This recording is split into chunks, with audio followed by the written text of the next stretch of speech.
Welcome, ladies and gentlemen. Today we're going to be looking at our notes on reflection, refraction, and diffraction. Just like last time, we're going to go down line by line. So the first thing we're going to be looking at is reflection. Reflection is the bouncing of light as it hits a medium that it does not pass through. We're going to draw what reflection looks like into our notes. So we have this picture here. We see the wave as it interacts with the medium and it is bounced back in the opposite direction. Examples of reflection that you might see on an everyday basis. When light interacts with a mirror, it is reflected. Flat mirrors or plane mirrors, like we talked about in our lenses notes, create an image that is the same size as the original object, where convex and concave mirrors can distort the image. Other examples of reflection not with light waves but with sound waves is an echo. When a sound wave is reflected back, we create an echo. Animals can often use this. We call it echolocation. We also have technical applications for it, which we call sonar, the reflecting back of sound waves that we use to locate objects, especially underwater.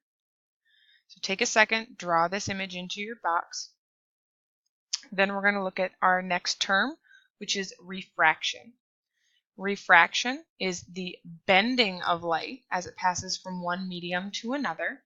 We're going to draw our light wave here. As you see, it starts in the air, and as it enters into the water, it's going to change direction. It does this very minutely or very small change, but we have this change in direction because water is more dense than air. As the wave enters the water, it slows down due to the density change, and this causes that bending of light or sound or any wave and that change in direction. Once it leaves the water, it goes back to the original speed, and the angle can go back to what it originally was. The last vocabulary word we're going to talk about is going to be diffraction. Diffraction is the spreading of light as it moves through a small opening or around a barrier. We have several pictures to show diffraction. We can see these waves as they go through the top two pictures, as they go through openings of different sizes. And the bottom picture is as it is moved around a barrier. So you can see that the waves interact differently based on what they're presented. Once you've drawn all three pictures for diffraction into your notebook, we ask that you take a second, pause the video, and watch the brain pop on refraction and diffraction. The login information can be found on the class webpage for your science teacher. Just look under class websites and the brain pop login information. It's about a 3-minute video and extremely useful for understanding the difference between refraction and diffraction in case you're still stuck.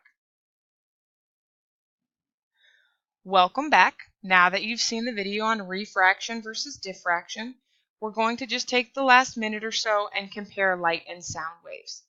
If you think back to our basics and properties of waves notes, we know that light waves are transverse waves, which means they're moving up and down and left to right. Sound waves are longitudinal waves, which means they're only moving in one direction.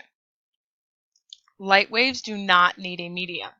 Light waves are also a form of an electromagnetic wave. All electromagnetic waves do not need a medium or matter to be able to move.